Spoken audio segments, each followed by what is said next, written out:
It came to my attention in looking at the defendant's jail calls before he was released and after he was arraigned. He made 50 calls to the victim from his PIN to her listed number after being arraigned.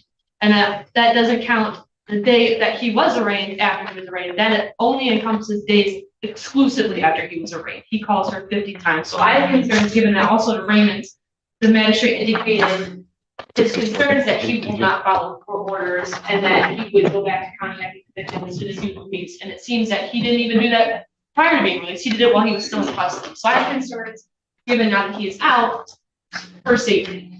I also have concerns given the facts of this case in which his grandmother is the person who reported the crime after she awoke to blood-curdling screams from the victim and felt she had to call 911 after hearing the victim being slapped. So I have concerns for safety given that he was contacting her excessively from jail. When was he released? I'm sorry, could you? When was he released from jail? I believe it was the 26th and he was arraigned on the 24th after being arrested on 23rd. Could I attempt to respond, Your Honor? Go ahead. My response is primarily based on the facts of the case. This complaining witness stated she was not assaulted. The grandma did not witness any sort of assault. As the prosecutor told you, she said she heard something. So there's no witness that actually witnessed an assault. So then, Your Honor, the police say he's laying on a mattress with a blanket on him, which we would commonly call sleeping. The complaining witness tells the police he has a head injury from falling down, okay? So he's sleeping and has a head injury. The facts of the felony charge in Washtenaw County in 2025 is that he had to be told 3 times to turn around and 4 times to back up. And that's a felony. And now we want to revoke his bond, which is basically a due process violation because you take away his trial right. His trial will be in about 8 months. Why am I taking away his trial right? Because if he's incarcerated, then it's make a get out of jail plea. I mean, he's talked to. It's not, counsel. And quite frankly, this court resents that you even make that argument that this court would be involved in violation of anybody's due process rights. He's given conditions.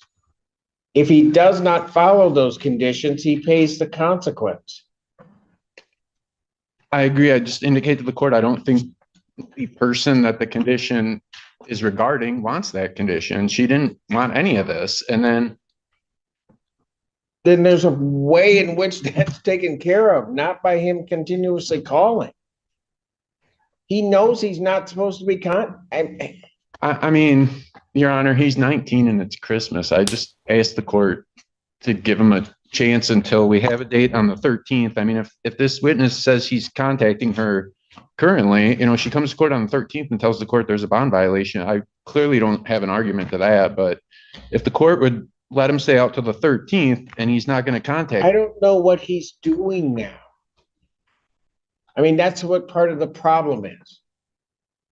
Part of the problem is that, and by the way, not only is your client entitled to due process, but the people are entitled to due process. Everyone is entitled to due process, and it is my job to make sure that it happens. If I believe for whatever reason that he may be interfering with the people's due process rights to fairly present their witnesses and have their witnesses present, then I'll take action, which I'm about to do now. Right now, his bond is revoked. Defendant is remanded. Thank you.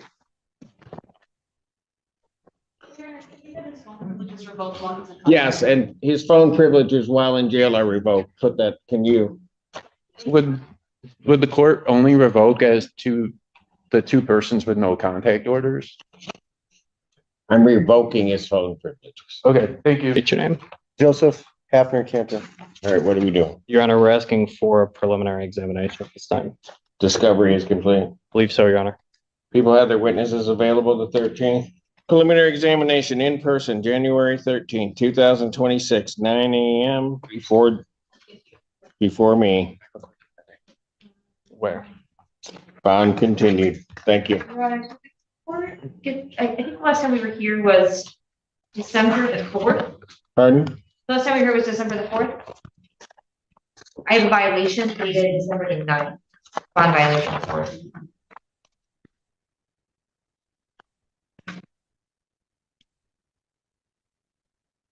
And we are in receipt of that, Your Honor. I did review it with my client. You have a bond violation? I do. Behind that, I need these in the front. So Your Honor, it does seem to indicate, We were here last on what day? I thought December the 4th. Yes, I have December 4th. And I've got, So it does appear that these tests were in the interim period between the last time we were here and this Mr. Allen. with positive alcohol blows on the Silverlink. I've got a positive on December 8th. And then missed tests really through the 9th, early into the morning. So the 8th was at 11:37 p.m. 0.07. And then 04, probably the same alcohol, maybe a little bit more by 8 a.m. that morning. So some 8 hours later, he's still blowing numbers.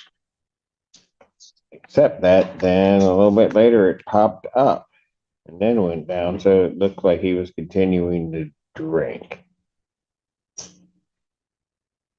Then the worst thing happened. They spoke with him. And he said he didn't have any alcohol. And Your Honor, I believe Mr. Hafner-Cantor is changing his position on that now. Really? He did appear on the same day that this violation report was submitted. He appeared before Judge Frushauer to be arraigned on a misdemeanor OWI. The misdemeanor OWI date of the alleged offense predates this case. I think it was just authorized later due to lab results. But nevertheless, he appeared for arraignment knowing that this violation was there, and it was addressed at that time by Judge Frushauer, who had him taken into custody with a $5,000 10% bond. I think the condition of that bond On this case? he was taken into custody at the time of his arraignment. You're saying two different things to me. Her taking him into custody at the time of the arraignment is one thing. If she's taking him into on this case, that's a different thing and not something that I see in this file. And you're correct. What happened was after the court considered this bond violation and received the report from his tether agent, bond was set in the amount of $5,000, 10%, with the condition that he be fitted with a scram tether before that bond shifts to a personal bond. So he was fitted with a scram tether. He remains on that scram tether since December 9th, and I don't believe he's had any violations. Mr. Hafner-Cantor is employed and has stable housing with his employer in Saline. Your Honor, I would ask the court to consider continuing his bond because I think him being on a scram tether is kind of the constant reminder he needs not to drink. I will note the present offense. I don't believe there are any alcohol related allegations, but of course he does have a misdemeanor OWI and he admits he has a drinking problem.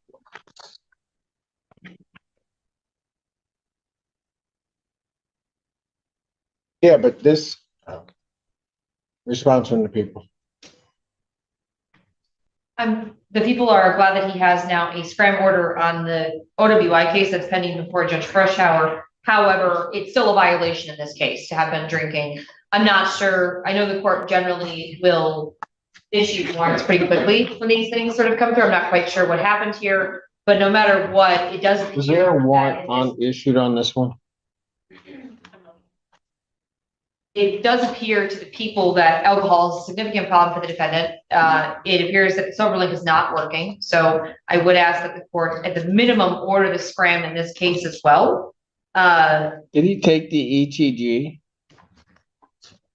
Doesn't look like it from this report. I did not give you one. So there was a warrant issued on this one, okay. Okay. Is it still out? For Mr. Haffner? Yeah. Okay. No, I do not see that a warrant. Oh, you do not see that I one. do not see, no. So the report says, I advised him to report to community corrections for an ETG urine test by end of the day. This is on 12/9. He said he had court and only had transportation there, doesn't have any money to take the urine test. I advised him a violation would be sent, and I was affording him the opportunity to take ETG test to provide results with my report if in fact he was not drinking. And I just confirmed with Mr. Cook. Mr. Cook informs me that the defendant had a positive BAC coming into court. I'm not sure if that's related to this violation report or if it was actually going to court, but it does all appear to be on the same date, that December the 9th sort of timeframe. So when did he appear before Judge Freshour? It looks like December the 9th, That's correct. What time? 9-ish in the morning. So she may or may not have been aware then, She was aware, she remanded him, and but was she aware that he was intoxicated? Mr. Cook's note indicates, and his communication to me indicates that he had a positive BAC coming into court. I'm assuming that means he was blowing numbers at court. And I know that community corrections was there. Okay, I'm pretty much done. I mean, you drink coming into court, you drink in violation of my bond. I saw you 4 days beforehand. And no, May I speak? we don't do that. Say whatever you want. Your Honor, I think what Mr. Hafner wants the court to consider is that since this string of events leading up to the court date on December 9th, I think he has pivoted and changed his position from denying So let the me get this problem. right. You're telling me that all of a sudden everything has changed. On December 8th, he's drinking. He's drinking well into the morning on December 8th. He has to appear in court, can't stop drinking, and then ends up at court that day. He talks to community corrections, I think, on that same day and just is absolutely lying to them. And somehow between now and that date, he has made a certain epiphany has occurred and he's made some miraculous transformation. Is that what you're telling me?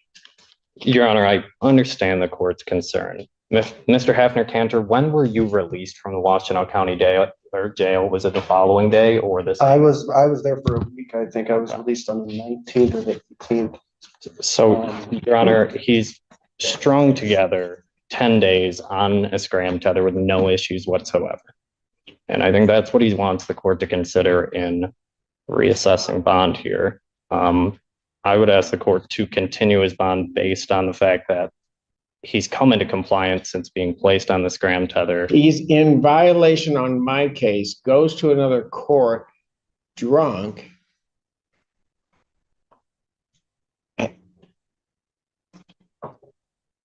Your Honor, I would like to correct my record I made to make sure that it's accurate. Mr. Cook has let me know that he doesn't know if the defendant was individually touched at the court, but because he had the .04 30 minutes before the judge saw him, Mr. Cook's note was that he was drinking. So I apologize if that was confusing at all. I just want to make sure. So he wasn't breathalyzed at court. Now that Mr. Cook is aware. Where But it's because it was 30 minutes before, there was an assumption which is a good assumption. it's pretty fair, yeah.